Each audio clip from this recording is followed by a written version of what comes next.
but I think it's a responsibility of everybody to stand up and make their voices heard against, you know, the leader of the biggest fascist party in Europe. If I can't shoot rabbits, then I can't shoot fascists.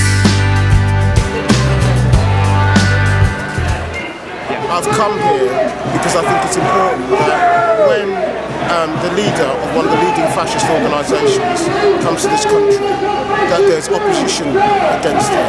I think there are a variety of different ways of protest, and most people's silent protest obviously would be never to vote for a fascist party and to be suspicious of right-wing parties. But I do think where these people are given a free platform, there's a responsibility of those people who feel inclined to do so to come and make a loud noise against it. I'm an Oxonian.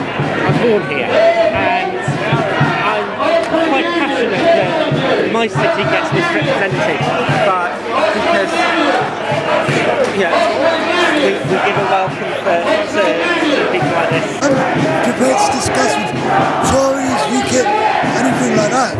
However, not prepared to discuss these people who make sure we really do going to destroy democracy. All of our democracies. You guys yourselves, you're in a student union. You would not, under a fascist state, you guys would not be allowed to be in a student union. Well, I think if you compare Britain and France, they've always given a platform to all the Front National whenever they've asked for one. That organisation has now got 80,000 members.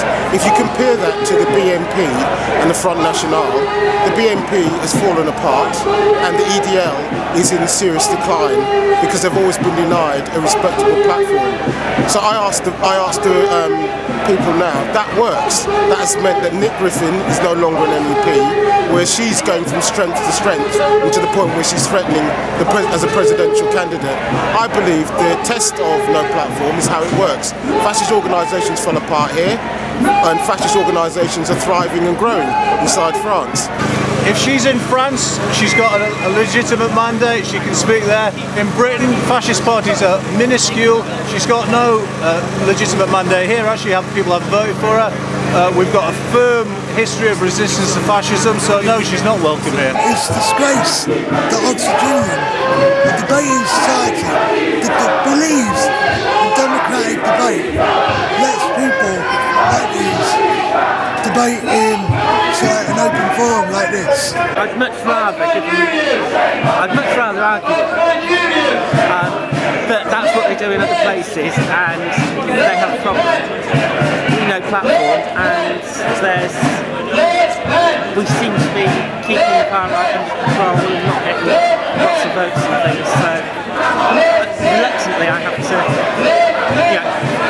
being pragmatic, reluctantly, I think it is the thing to do. But you know, 6 million Jews did not die because they couldn't articulate an argument about why the Holocaust was wrong. They died because those organisations used violence and organisation to destroy them. So sometimes you have to take almost an illiberal act.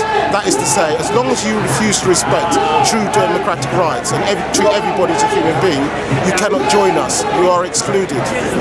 I think other people can sign petitions, they can write letters, they can speak to their friends, they can ensure through, you know, teaching of history in schools and whatever that people know what happens when fascists get into power. But there's always going to be some people, and it's usually the left, which has got their head throughout the 1930s. It was the left that came out and made sure that Oswald Mosley wasn't given a platform, drove him off the streets of Oxford. So, you know, I think that's our historical responsibility, the left, to lead kind of protests like this against fascism. No platform should only be used against organising fascist groups.